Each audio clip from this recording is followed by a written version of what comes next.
is Pennsylvania Inside Out on WPSU TV.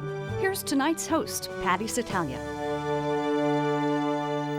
Best-selling author and New Testament scholar Bart Ehrman has rattled the rafters of Christianity.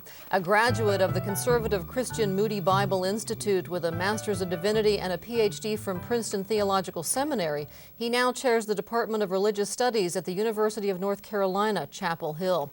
He's the author or editor of 20 books on early Christianity and the history of the Bible. He's also an agnostic. In his new book, Misquoting Jesus, the story behind who changed the Bible and why, he picks apart the Gospels that made him a disbeliever. We'll talk with him about current debates over Scripture and about why he came to regard his earlier faith in the perfect inspiration of the Bible as misguided. Thanks so much for joining us. Well, thanks for having me. Your book, Misquoting Jesus, the story behind who changed the Bible and why, explores how scribes, through both omission and intention, changed the Bible. But before we find out how the New Testament came to be what it is today, I'm a little bit curious about what the impetus was for writing the book. Well, this is a field of study that I've been engaged in for 30 years. When I started off in my research, I got interested in the New Testament and especially how we got the New Testament. The thing that struck me after working on this for about 30 years is that people at large don't know anything about this area, even though it's so important. Many people just assume that we got the Bible by, I don't know, the Bible descended from heaven one day a few weeks after Jesus died. But in fact, it didn't work that way. The Bible was copied over decades and then centuries, and we don't have the originals. We have copies made many centuries later, and there are differences among these copies. And so this is something that scholars work on, trying to figure out what the original said, given the fact we don't have the originals but only mistaken copies. But what occurred to me is that nobody had ever written a book for a popular audience for this, and so that's what I wanted to do. I wanted to write something that would be understood by people who don't know the original Greek language or other ancient languages, but simply want to know about how we got our New Testaments. You wrote in the introduction of the book that this was the most important books of any, to you personally, of any that you'd written, and there are some 20 in all. It's been on your mind, as you said, for the past 30 years, since your late teens when you first began studying the New Testament. Tell us a little bit about your own personal religious journey. Well, I was raised in an Episcopal church, but when I was in high school, I had a born-again experience and became an evangelical Christian, which is why I went off then to Moody Bible Institute, which is a very conservative, fundamentalist Bible college, which I enjoyed at the time. And this was a place that emphasized that the Bible is the inerrant Word of God. There are no mistakes in the Bible of any kind. And that's what I accepted then for a number of years. But then as I went on after Moody and went to another college, went to Wheaton College to do my bachelor's degree, I learned Greek. And I started reading the New Testament in the original Greek language. And I started being troubled by the fact that we didn't actually have the original text of the New Testament, because it started making less sense to me to say that the words of the New Testament had been inspired by God if there are places where we don't have the words. Because why would God bother inspiring the words so that we would have them if, in fact, He hadn't preserved the words that we really would have them? And so this started forcing me to rethink a lot of my evangelical beliefs, and it started leading me away then from fundamentalist Christianity. In fact, you said you lost your last shred of faith while you were teaching a class at Rutgers. How painful was it for you in a way to have suddenly realized, I don't believe what I've believed for all these years? Right. Well, it is extremely painful, or was extremely painful. It's not painful anymore, because now I really think that I have a better insight into the world and into people and our place in the world. And what actually led me away from the faith wasn't so much the problem with the Bible. What led me away from the faith was the problem of suffering in the world, that there's so much misery and suffering in the world that I think can't be explained if, in fact, there's a good and all-powerful God who's in charge of it. And that happens to be the subject of the next book, the one I'm writing right now, in fact. We get another important book to me. It was very painful for me, though, because in part I'd been thinking for years and years that if you didn't have the beliefs I had, that you would spend eternity in hell. Well, that's a very deeply rooted kind of belief, and if you no longer then are in the fold and you've left the fold and you have this belief in eternal punishment, that can be very painful, obviously. How were the 27 books of the New Testament cobbled together, and by whom? And if they are not accurate, are we talking about heretics or orthodox who made the changes that you've pointed out? Well, the thing to recognize is that in early Christianity there were lots of different books written by lots of different Christians. We know the 4 Gospels in the New Testament, Matthew, Mark, Luke, and John, but there were other Gospels written by other people. So we have Gospels allegedly by Jesus' disciple Thomas, by Philip, by Judas Iscariot now, just recently discovered, Mary Magdalene, a whole range of Gospels, probably about 40 Gospels that didn't make it in. And so the question is naturally, why did we get these 4 and what happened to the others? As it turns out, it's not what most people think. Most people think that there must have been some kind of church council. Some people think that the Emperor Constantine called the Council of Nicaea to have a vote about which books would be in the New Testament, but it didn't work that way. The Council of Nicaea didn't take any vote about the books of the New Testament, nor did any other council. What happened is over time there were different Christian groups that had different sets of beliefs, and these different groups were trying to win converts. And eventually one of the groups succeeded in establishing itself as the orthodox way of looking at the religion. And this is the group that ended up writing the creeds that continued to be recited down to today. And this is the group that decided which books would be in. And so eventually around the end of the 4th century, so about 300 years after the books had been written, around the end of the 4th century, most Christians of the Orthodox persuasion agreed on these 27. You say that the Gospel of John, the cornerstone of the Christian faith, which really explains his life and resurrection and death, you say that it is very different from Matthew, Luke, and Mark. How so, and why is that important? Well, Matthew, Mark, and Luke are sometimes called the synoptic Gospels because you can actually put those 3 in parallel columns next to each other and see the same stories and read the stories against each other. With John, you can't do that because John has so many different stories. And the question is, why does John have stories not found in the other 3, and why doesn't it have the stories that are in the other 3? And what scholars have thought for many centuries, in fact, this is an idea that goes back to the early church, is that John is the last gospel to be written, and it is less concerned with giving historically reliable information and more concerned about giving a theological understanding of who Jesus is. And so even in the early church, John was called the spiritual gospel because it was so different from the other 3.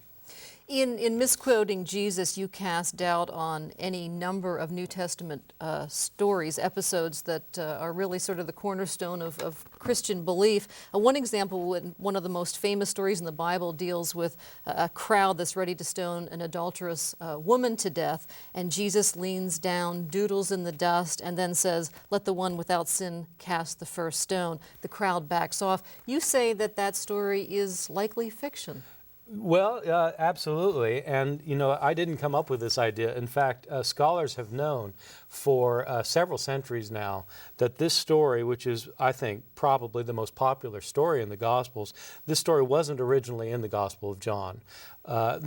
This isn't just an opinion. The reality is that we have a lot of manuscripts of the Gospel of John, and in none of the early manuscripts can you find the story. Moreover, we have church fathers who wrote commentaries on the Gospel of John in the early church. We don't have any Greek commentators. It was originally written in Greek. We don't have any Greek commentators on the Gospel of John who mention the story for 1,000 years. So the question is, where did the story come from? Who added it and why? Yeah, well, we wish we knew. But my hunch, and again, this is a hunch that a lot of scholars who work on this have, is that there was a scribe who had heard the story, maybe heard it through the oral tradition, and thought that it well represented some of the things Jesus was saying in John chapter 7. And so he wrote it as a marginal note in a manuscript. And then a second scribe came along later and saw this marginal note and thought, oh, he left out a story. And then he put it in his manuscript, and then that manuscript got copied over the centuries until it became a popular story, and then was included in our English Bibles because it was included in the King James translation.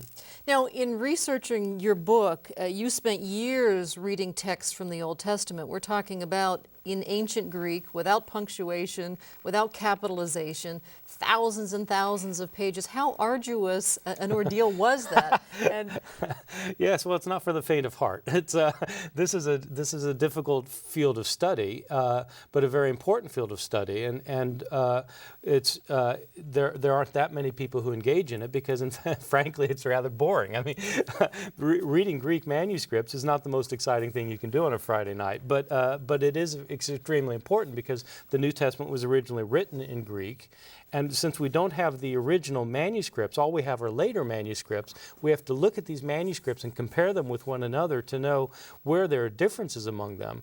And what most people don't realize are that there are thousands and thousands of differences among these manuscripts. Well, somebody has to find these differences and point out what they are so we can know, well, what are the differences and what are the originals. And that's what a textual critic does.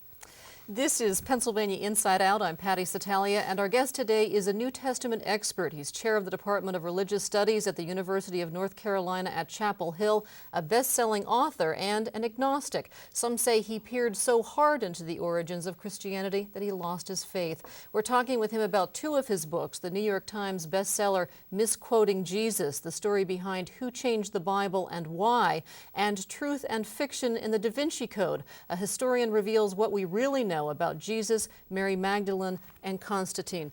Let's talk a little bit about the Da Vinci Code, which of course is a worldwide bestseller, translated into 44 languages. I believe there's something in the neighborhood of 60.5 million copies out there, so this is something that has caught the attention of people worldwide.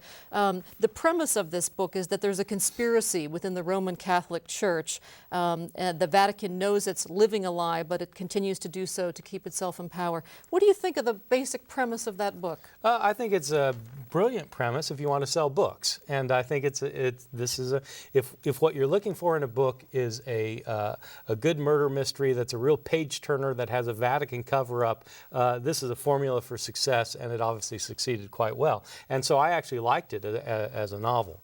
I don't like it in terms of its literary style. I mean, if you want a literary stylist, read Jane Austen. Don't read Dan Brown. But as a page-turning novel of the beach, I think it's very good. The problem with the novel is that it's based on historical claims, and the difficulty is that virtually all of the historical claims in the novel are wrong. And so, which is okay because it's a novel, but the problem is that Dan Brown begins the novel with a statement of fact where he lists a number of things that he claims are historically accurate. And he says in this list of facts, he says that all descriptions of artwork, architecture, sacred ritual, and documents are accurate. Well, it's simply not true, and it's not clear if Dan Brown doesn't know it's not true, or whether he simply just made mistakes. Do most people who read Dan Brown's book and who saw the movie based on that book, do they look at it as history or do they look at it as a fiction? I am surprised going around the country giving talks on the Da Vinci Code, which is about the only thing I talked about for about a year, going around to audiences where people really were misinformed about some rather crucial things. I mean, there's the controversial issue about whether Jesus was married to Mary Magdalene, and it's not that people are reading that and taking that as historical fact, but they are wondering about it. Could it be fact?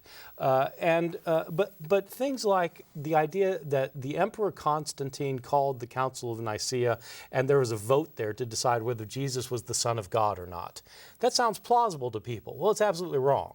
Or the idea that at the Council of Nicaea they decided which books would be included in the New Testament. Absolutely wrong. And other things that are in the book. For example, that you can find some of the Gospels, some of the lost Gospels were discovered among the Dead Sea Scrolls. Absolutely wrong. And so you can just go point by point by point by point through this thing and show that there are just these historical errors. So what I tell my students at Chapel Hill is that if they want to learn about the history of the Middle Ages, the way to do that is not to watch Monty Python and the Search for the Holy Grail. And if you want to know about the history of early Christianity, you don't do it by reading Dan Brown. In fact, you've told your students in class that it's not enough just to believe what your parents believed. Blind faith just doesn't work, which many people think the foundation of religion is a certain degree of blind faith. Well, I think that religion is based on faith, but I don't think faith has to be blind, and I don't think that it has to be irrational or unintelligent.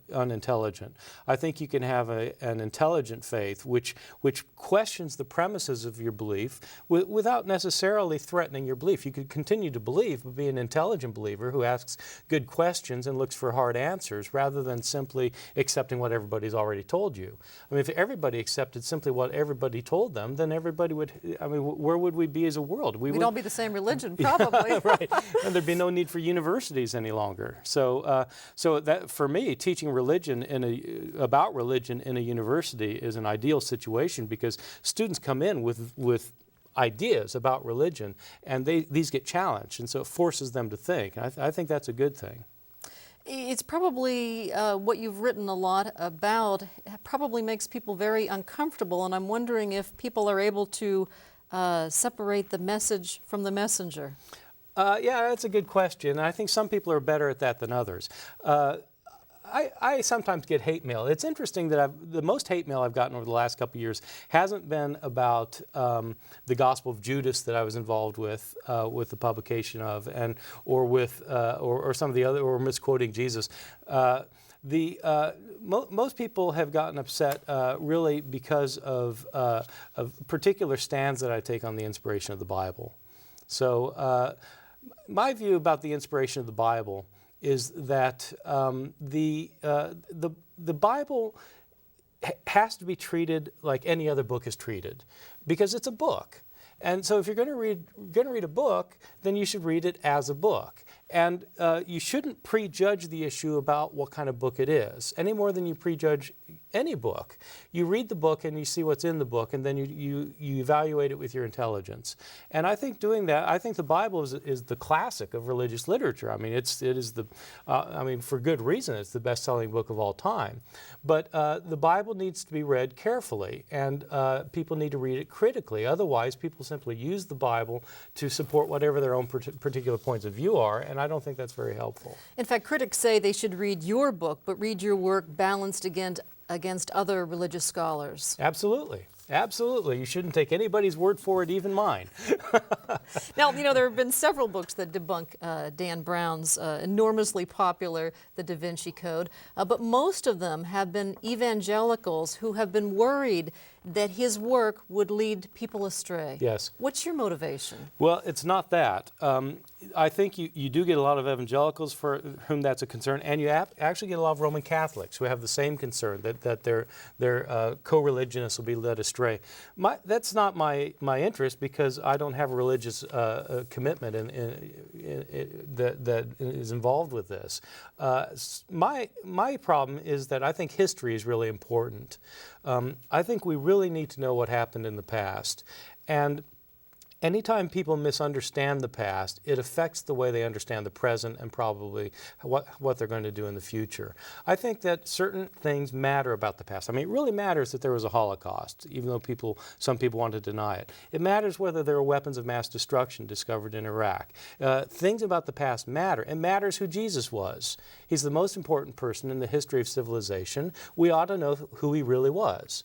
And so I think it's very important for people to know history, and so I wrote my book on the Da Vinci Code as a way of getting back to very important historical issues concerning Jesus and the New Testament and so forth. Now, you talk about the New Testament as being copies of copies of copies translated over lots and lots of years, but how does it compare to the Muslim Quran or the Jewish Torah? How does it compare in terms of accuracy? And well, I'm not an expert on either the Quran or the Torah or all of the Jewish scriptures. What I will say is that in the ancient world, everybody had the same problem, which was that there wasn't desktop publishing, and you couldn't publish anything electronically, and you didn't even have Xerox machines. You didn't have carbon paper. The only way to get a book reproduced in the ancient world was by copying it by hand. One page, one sentence, one word at a time. And until there were tight controls over that, people made mistakes. Now, eventually in Islam and in Judaism, in the Middle Ages at least, there were tight controls over how scribes reproduced things. But there weren't tight controls early on in either religion, and there certainly weren't tight controls in Christianity. So when you look at the earliest manuscripts of Christianity, the scriptures of Christianity, and compare them with one another, there are mistakes all over the place. You know there are mistakes because you can compare two manuscripts and they differ from one another. And so, so you have this problem that people are changing their text, and then the question is, what's the original text, what got changed? And it actually is a big problem with the Hebrew Bible. It's as big of a problem as it is with the New Testament, with the one difference being that the Hebrew Bible doesn't have very many manuscripts, whereas the New Testament has thousands of manuscripts. And on that note, unfortunately, we are out of time. Yes. Our thanks very much to Professor Bart Ehrman of the University of North Carolina at Chapel Hill for talking with us today, and to you for tuning in. If you have comments about this program or have story ideas you'd like to share with us, you can reach us via email at pennsylvaniainsideout.psu.edu or by U.S. mail at 227 Outreach Building, University Park, Pennsylvania, 16802. For all of us here at WPSU, I'm Patty Satalia. Thanks for watching. Have a good night.